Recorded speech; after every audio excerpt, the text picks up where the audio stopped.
Muito bem, caros alunos do curso de Vistoria 2021, seguindo aqui para a última parte da nossa saga aqui de saída de emergência, nós vamos abordar nesse tópico o procedimento de dimensionamento de saída de emergência. Vamos observar como é que calcula a descarga, as rotas de fuga e as escadas. A princípio, esse dimensionamento ele parece ser um pouco complexo, mas assistam com calma, prestem atenção, que vocês vão ver que o bicho não é tão feio quanto parece. Eu aconselho, para que você tenha uma melhor experiência, que você acompanhe a explicação com papel e uma caneta do lado. Conforme você vai surgindo as dúvidas, você vai anotando e de repente você volta o vídeo na parte que você ficou com dúvida e certamente ela será sanada. Aconselho também que ou você utilize dois computadores, um para assistir o vídeo e outro para você ficar abrindo as tabelas que nós vamos acessar, ou que você imprima as tabelas e tenha elas em mãos quando elas forem utilizadas para você acompanhar certinho onde é que a gente está utilizando. Isso vai fazer com que você tenha um melhor entendimento, uma melhor experiência no acompanhamento da aula. Exemplo de dimensionamento de saída de emergência. Largura das saídas. A largura das saídas horizontal e vertical deve ser dimensionada em função da densidade populacional por atividade, ou seja, é a medida expressa pela relação entre a área e a população do estabelecimento, dada pela tabela A5, observando os seguintes critérios. Os acessos são dimensionados em função dos pavimentos que sirvam a população.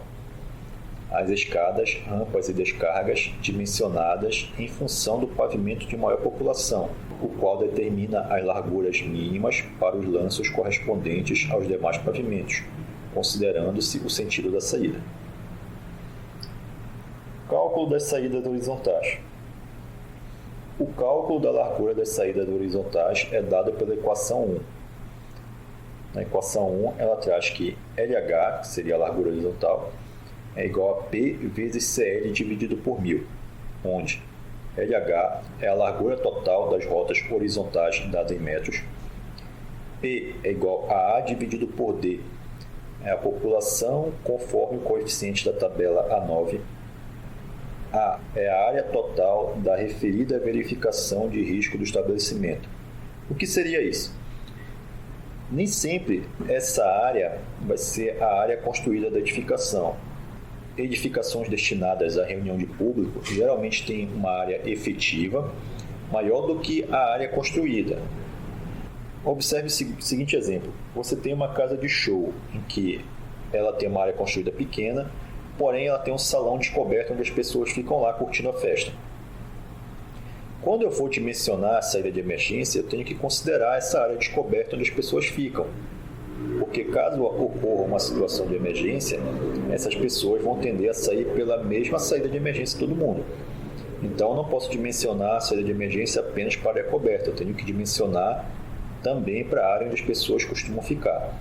Um exemplo que eu sempre cito é o Cidade Folia aqui em frente ao CAT, quando funcionava. O Cidade Folia ele tem uma área construída pequena, porém ele tem uma área enorme onde as pessoas ficavam concentradas. A saída de emergência do Cidade Folia era dimensionada em função de toda essa área enorme onde as pessoas ficavam concentradas, e não somente da área construída. D é a densidade populacional por atividade, dada na tabela A5, e CL, o coeficiente de largura para rotas horizontais em milímetros, conforme a tabela A9. Cálculo das saídas verticais. O cálculo da largura das saídas verticais é dado pela equação 2. Da mesma forma que a equação anterior, vai mudar só os índices. A largura vertical vai ser igual a P vezes CV dividido por 1000, onde LV é a largura total das rotas verticais, dadas em metros. P é igual a A sobre D, que é a população conforme o coeficiente da tabela 9. O A é a área efetiva, conforme explicado anteriormente. D é a densidade populacional, dada na tabela A5. E o CV é a largura para as rotas verticais dadas em milímetros, conforme tabela A11. Percebam que a tabela é diferente do CL para o CV. Nota: no cálculo da largura das saídas deve ser atendida a metragem total, calculada na somatória das larguras, quando houver mais de uma saída, aceitando-se somente o que for múltiplo de 0,55, ou uma unidade de passagem. Exemplo 1. Considere a edificação térrea do grupo F, divisão F6 dançante, com 600 metros quadrados de área útil, a área que será ocupada por sua população. Determine. Letra A. A população comportada pela edificação em questão. Letra B. A quantidade ideal de saídas de emergência para que seja comportada toda a população encontrada no item anterior. Letra C. A quantidade em metros de larguras horizontais que somadas garantem uma saída segura para a população encontrada. Letra D. Faça um esboço de uma configuração possível para a disposição da saída de emergência, considerando os valores calculados e a disposição entre as saídas estabelecidas pela IT 05, parte 1. Solução 1. Passo 1. Consultar o perfil de risco da edificação na tabela A4. Percebam, tudo vai partir do perfil de risco. Você tem a ocupação e a divisão, você vai lá na tabela A4 e pega o perfil de risco, aí circulado em vermelho B3. Passo 2. Cálculo da população. Consultar o coeficiente da densidade populacional na tabela 5. De posse da minha ocupação, eu vou lá na tabela 5, vejo que é uma boate / casa noturna e encontro o valor de 0,33. Então, para calcular a população, eu vou partir da fórmula que P é igual a A sobre D. Só um pequeno parêntese aqui, na IT essa fórmula está digitada errada. Lá na IT você tem A vezes D, onde você vai chegar a um valor que não tem nada a ver. O correto é A dividido por D. Então, nossa população vai ser 600 dividido por 0,33, que vai me dar 1.818,19. Eu arredondo esse valor para o menor valor possível, ou seja, eu desconsidero as casas decimais, ficando 1.818 pessoas. Resposta do item A, 1.818 pessoas. Passo 3. Verifica-se a quantidade de saída de emergência necessárias na tabela A6. Lá na tabela A6, eu tenho a quantidade de saída de emergências que eu necessito em função da população que a edificação comporta, independente da edificação. Essa tabela ela relaciona apenas número de ocupantes da edificação. Então, para a população de 1.818 pessoas, eu preciso de ter 4 saídas. Resposta do item B, 4 saídas. Se por um acaso a edificação não tiver condições de construir 4 saídas, eu vejo quanto ela tem condição de construir, sei lá, tem condição de construir apenas uma, e eu vejo lá na tabela 6 quantas pessoas ela pode colocar ali com apenas uma saída. Seria o cálculo reverso. A gente vai ver isso melhor no exemplo 2. Passo 4. Cálculo da largura das saídas. Consultar o coeficiente para o cálculo das rotas de fuga horizontais CL na tabela A9. Lá na tabela A9 eu vou com o meu perfil de risco B3 e chego ao coeficiente 6 e faço o cálculo da minha largura horizontal. A largura horizontal é a população vezes o CL dividido por 1.000. A minha população lá atrás eu já tinha encontrado que era 1.818 vezes o CL, que é 6, dividido por 1.000. Isso aí vai me dar um total de 10,91 metros. Como eu não posso ter valores quebrados, eu arredondo para o valor imediatamente superior. Lembrando, sempre a favor da segurança. Então, eu vou arredondar para uma largura maior. Em vez de eu desconsiderar as casas decimais, que me daria uma largura menor, apenas de 10 metros, eu arredondo para cima para o próximo número inteiro, que seria 11 metros. Resposta do item C, 11 metros. Ou seja, eu tenho que ter 4 saídas em que, quando eu somar a largura dessas 4 saídas, eu tenho que ter no mínimo 11 metros. Passo 5. Considerando que a largura de todas as 4 saídas somadas deve ser de 11 metros, temos que cada saída poderá ter 2,75 metros de largura, que seria os 11 dividido por 4. Uma das configurações para a disposição das rotas de fuga é vista abaixo. Aqui eu fiz um pequeno esboço com a área de 600 metros quadrados e a disposição das saídas nessa área. Lembrando, tem que ser 4 saídas, em que somadas eu tenho um total de, no mínimo, 11 metros de largura. Lembrando que a IT preconiza lá no início dela que as saídas elas têm que ter uma certa angulação, maior ou igual a 45 graus. Então, eu não posso dispor essas saídas de qualquer forma. Então, aqui abaixo eu coloquei uma situação possível. Observem aqui em vermelho, se eu considerar a saída 1 e a saída 3 desse ponto mais favorável, elas estão anguladas 49 graus, ou seja, maior que 45. Então, passaria.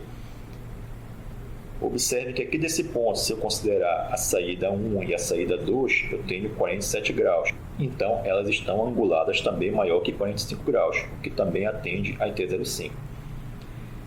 E isso não é uma regra. Essas saídas elas podem estar dispostas em qualquer local, desde que atendida essa premissa de estarem anguladas com um ângulo maior que 45 graus. No exemplo 2, nós vamos ver quando isso não for possível. Não for possível colocar todas as saídas que o nosso cálculo exige. Qual é a alternativa que nós podemos fazer? Exemplo 2. Considere que a edificação do exemplo anterior tenha apenas 2 saídas. Dessa forma, determine a nova população comportada pela edificação. Letra B. A quantidade em metros de larguras horizontais que somadas garantem uma saída segura para a nova população encontrada. Letra C. Faça um esboço de uma configuração possível para a disposição das novas saídas de emergência, considerando os valores calculados e a disposição entre as saídas estabelecidas pela IT05, parte 1. Vamos ver como é que vai ficar. Solução 2, passo 1. A partir da quantidade de saídas disponível, no caso 2, consultamos a capacidade máxima de pessoas comportadas pela edificação na tabela 6. Então, eu vou lá na tabela 6 e faço o caminho inverso. Em vez de eu partir do número de pessoas, eu parto do número de saídas que eu tenho. Como eu só tenho disponível 2 saídas agora, eu só tenho capacidade de colocar de 50 até 500 pessoas, ou seja, no máximo 500 pessoas. Então, a nova capacidade de público será de 500 pessoas, que seria a resposta do item A, 500 pessoas. Percebam o quanto a IT é rigorosa em relação à quantidade de saídas que a edificação pode ter. É por isso que a aplicação dela se torna tão difícil na nossa região. Geralmente, como eu falei lá no início, as edificações elas são coladas umas com as outras. E também, geralmente, as pessoas só têm saída em uma única direção, só para frente. E a IT ela desconsidera saídas que não estejam anguladas com um ângulo maior do que 45 graus entre elas. Se eu tiver em uma casa noturna 2 saídas lá na frente, para a IT isso é apenas uma saída. Elas não estão anguladas com um ângulo maior do que 45 graus entre elas. Então percebam que isso começa a colocar diversas dificuldades na aplicação dessa IT, com relação à quantidade de saída de emergências que eu preciso e a forma como elas devem estar dispostas. Passo 2. A partir da nova população, calculamos a nova largura necessária para as saídas. LH igual a P vezes CL dividido por 1000. O P agora é 500, a nova população que eu tenho. O CL continua 6, a edificação não mudou, então vai ficar 500 vezes 6 dividido por 1000, que vai me dar 3 metros. Ou seja, a resposta do item B é 3 metros. Passo 3. Considerando que a largura das 2 saídas disponíveis somadas deve ser de 3 metros, temos que cada saída poderá ter 1,5 metros de largura. Uma das configurações para a disposição das rotas de fuga é vista abaixo. Aqui eu peguei a mesma área de 600 metros quadrados, agora disponível apenas 2 saídas, S1 e S2, e fiz uma configuração aqui onde elas ficassem anguladas com um ângulo maior do que 45 graus, que é o que exige a IT05. Aqui eu fiquei com a saída S1 e aqui eu fiquei com a saída S2. Do ponto mais favorável, o ângulo entre elas é 55 graus, que é maior do que 45, portanto está de acordo com a IT.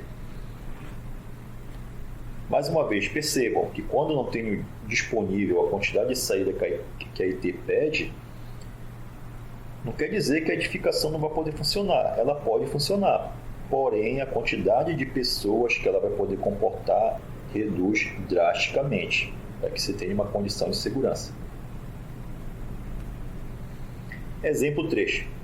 Considere um hotel sem cozinha nos apartamentos com 3 pavimentos, 5,80 metros de altura e 1.500 metros quadrados. Determine a população comportada pela edificação em questão, a quantidade ideal de saída de emergência para que seja comportada toda a população encontrada no item anterior. Letra C. A quantidade em metros das larguras horizontais que somadas garantem uma saída segura para a população encontrada. Letra D. O tipo de escada e a quantidade de escadas. Letra E. A quantidade em metros de larguras verticais que somadas garantem uma saída segura para a população encontrada. Vejam, agora a gente vai dimensionar não só as larguras das saídas horizontais, mas vamos dimensionar a largura das saídas verticais, ou seja, as escadas, e verificar qual seria a quantidade ideal de escadas e o tipo de escada. Um exercício bem mais completo. Solução 3, passo 1. Consultar o perfil de risco da edificação na tabela A4. Mais uma vez, eu parto da tabela A4 com o perfil de risco. Aí eu vou lá, eu vejo B1, hotel e assemelhado. Hotéis, motéis, hospedarias, albergues, divisão A3 com mais de 16 leitos. Esse hotel é um hotel sem cozinha dentro dos apartamentos. Quando tem cozinha nos apartamentos, que seria o apart hotel, o risco é um pouquinho maior. Então, o meu perfil de risco vai ficar em CII2 e passo 2, cálculo da população. Consultar o coeficiente da densidade populacional na tabela A5. Eu vou lá na tabela A5 e verifico aonde eu enquadro o meu hotel. Ele é um residencial transitório. E o meu coeficiente de densidade é 15. Então, vamos para a população. A população vai ser a área dividida pela densidade, que vai dar 1.500 dividido por 15, que vai dar 100. Resposta do item A, 100 pessoas.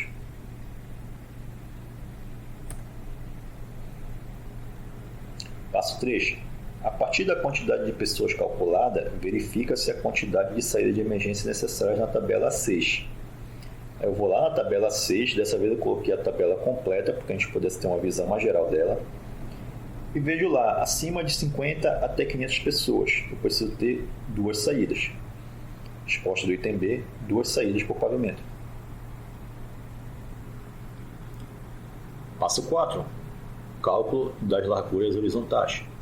Consultar o coeficiente para cálculo de rotas de fuga horizontais CL na tabela A9. A partir do meu perfil de risco, eu vou lá na tabela A9 e verifico qual é o meu coeficiente para cálculo de largura horizontal, que é 4,1. Então eu vou na fórmula LH igual a P vezes CL dividido por 1000 e vou colocar, minha população é 100, CL é 4,1 dividido por 1000. Isso vai me dar 0,41 metros. Aí beleza, você para e pensa, tá, eu tenho que ter 2 saídas que somadas dão 0,41 metros. Meio estranho isso daí, né? A porta muito estreita. Aí aqui embaixo na observação, lembrando que de acordo com o item 6.6.9.6.2, a largura das descargas não pode ser inferior a 1,20 m nos prédios em geral. Ou seja, a resposta do item C, 1,20 m. Apesar do meu cálculo ter dado 0,41, mas a IT ela exige uma saída mínima de 1,20 m para a descarga, ou seja, a última porta que você vai sair ela tem que ter no mínimo 1,20 m. Lembrando que a edificação pede 2 saídas, então eu vou ter que ter 2 saídas de 1,20 m. Passo 5. Tipo de escada pode ser consultado na tabela A12. Aí nós temos lá na tabela A12 os tipos de escada. Para essa classificação de risco que eu tenho, CII, para até 6 metros de altura, lembrando que o meu hotel tem 5,80 metros. Então, a minha escada ela pode ser uma escada normal, uma escada aberta. Resposta do item D, 2 escadas abertas.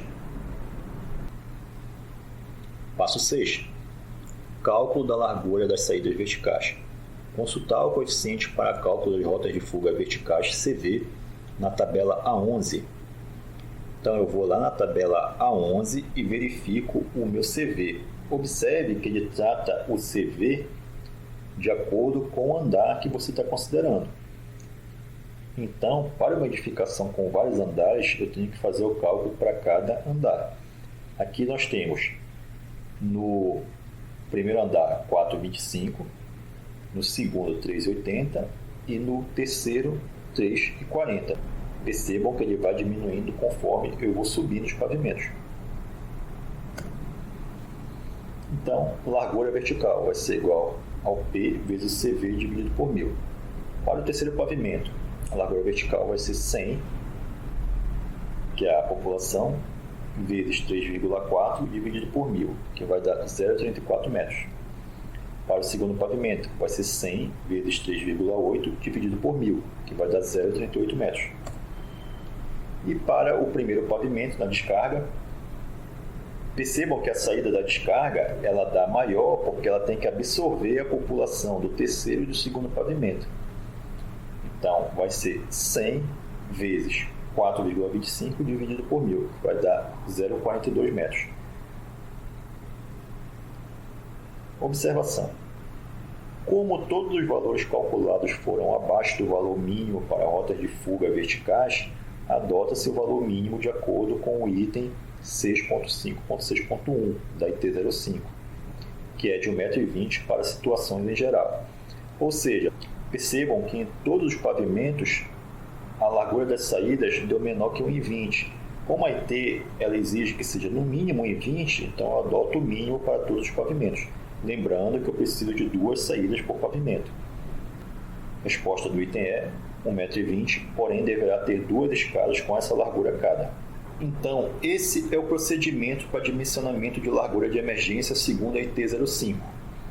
Percebam que é um cálculo que você tem que recorrer a diversas tabelas em diversos momentos diferentes, mas se você for observar, o cálculo em si não tem nada de complexo.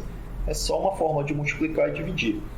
O problema é estar acessando essas tabelas que, numa passagem de uma tabela para outra, você pode acabar adotando um coeficiente errado e chegar a um valor que não tem nada a ver com a sua edificação. O último ponto importante a ser tratado é o nosso memorial descritivo. Quais são os pontos importantes que você precisa observar com relação à saída de emergência? Eu destaquei eles aqui. Lá no item 1, na identificação da obra, é importante que você veja o KNAI da edificação. De posse do KNAI, você vai retirar informações com relação à carga de incêndio da edificação. Você vai lá na IT de carga e incêndio das edificações e pesquisa esse KNAI na tabela. Aí ele vai dar a ocupação e a carga de incêndio para você se basear. No item 5, característica da edificação, é importante a área total, você vai precisar da área para calcular a população. A ocupação, ali no caso, destacado aqui, é um C1 autopeças. Aí, de posse dessa informação e do KNAI, eu verifico na IT de carga e incêndio se ele preencheu certinho, se é realmente uma autopeça de acordo com aquele KNAI que eu vou pesquisar. E a altura da edificação, que vai estar relacionado com diversos parâmetros da saída de emergência, com tipo de escada, quantidade de saídas e tudo mais. Aqui, no caso, para essa edificação, como eu peguei como exemplo, era uma edificação térrea, então a altura dela era 0. Outro item importante a ser destacado do memorial descritivo é o item 7, que é o item específico de saída de emergência. Aqui, para edificações que têm mais de um pavimento, ele vai especificar aqui para cada pavimento qual é a área atendida e qual é a população daquele pavimento, bem como qual é a largura de acesso daquele pavimento, a distância percorrida para que as pessoas possam sair daquele pavimento e o número de saídas que o pavimento comporta.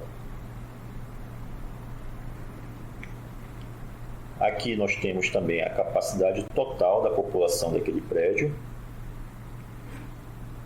e aqui a capacidade de público do pavimento de maior população. Então, esses são os pontos importantes a serem olhados com relação à saída de emergência no nosso memorial descritivo. E aqui nós chegamos ao fim da nossa instrução de IT05, parte 1, saída de emergência. Eu agradeço a todos o acompanhamento da aula. De antemão, já parabenizo cada um dos senhores por sair da sua zona de conforto e buscar conhecimento. Me coloco à disposição para qualquer dúvida que os senhores possam ter, tanto nessa instrução técnica quanto em qualquer uma outra. Nós já temos muito tempo atuando nessa área, então nós temos muita experiência para passar. Não que nós sejamos o dono da verdade, ninguém é. Nessa área, todos os dias nós estamos aprendendo coisas novas. Mas, devido à experiência que a gente já tem, a gente pode compartilhar muita coisa com os senhores que estão entrando na área agora. Para quem fez o curso apenas por questão de conhecimento, meus parabéns também. Esse conhecimento de vistoria deveria ser um conhecimento comum a todos os bombeiros, mesmo os que não trabalham diretamente na área, porque às vezes o civil lhe pergunta alguma coisa na rua, eu quero montar uma loja, eu queria saber o que é preciso para me legalizar, eu tenho uma oficina, eu tenho uma lojinha ali, eu queria saber quantos extintores eu preciso colocar lá dentro, se eu preciso de iluminação de emergência, se eu preciso de placa. E muitos bombeiros nossos não detêm essa informação, não sabendo repassar uma informação que é básica caso uma pessoa pergunte. Outro ponto que eu destaco com relação a esse conhecimento de vistoria é no próprio incêndio. Às vezes você vai em um incêndio e você observa que a guarnição, por mais bem intencionada que ela seja, ela não tem nenhum conhecimento da área preventiva, e se tivesse, certamente iria auxiliar o trabalho deles. Cito um exemplo aqui. Eu já fui em muitos incêndios em que as guarnições deixaram a porta da escada aberta e passaram várias mangueiras por dentro da escada para atingir o andar que estava pegando fogo. Com essa atitude, a guarnição acabou com a saída de emergência pela escada, porque quando eu mantenho a porta da escada aberta, eu estou propiciando que a fumaça entre naquela escada. E uma das prerrogativas da escada é proteger os ocupantes com relação à asfixia por fumaça. Então, quando eu deixo a porta corta-fogo aberta, estou permitindo que a fumaça entre e a escada perde a sua função. Outra coisa seria, não foi abordado nesse curso de vistoria 1, mas seria a questão de você esticar a mangueira por dentro da escada. Você não precisa fazer isso. Se tiver sistema de hidrante na edificação, por mais que o sistema de hidrante não esteja funcionando, você pode pressurizar lá no primeiro pavimento e pegar a água da sua viatura lá no pavimento que está pegando fogo. Você coloca a viatura no primeiro pavimento, sobe lá para onde está pegando fogo, entra em contato com o condutor para ele pressurizar a rede e você pega essa água lá no pavimento que você precisa. Não precisaria você esticar esse monte de mangueira ao redor da escada. Esses são apenas alguns exemplos que eu me lembro assim mais rapidamente, em que a gente pode citar em que a guarnição não tinha o conhecimento adequado da área de vistoria. Perceba que mesmo você não atuando diretamente na área, esse conhecimento é extremamente útil para você. Mais uma vez eu me coloco à disposição através dos nossos canais disponibilizados no curso e desejo um bom estudo a todos.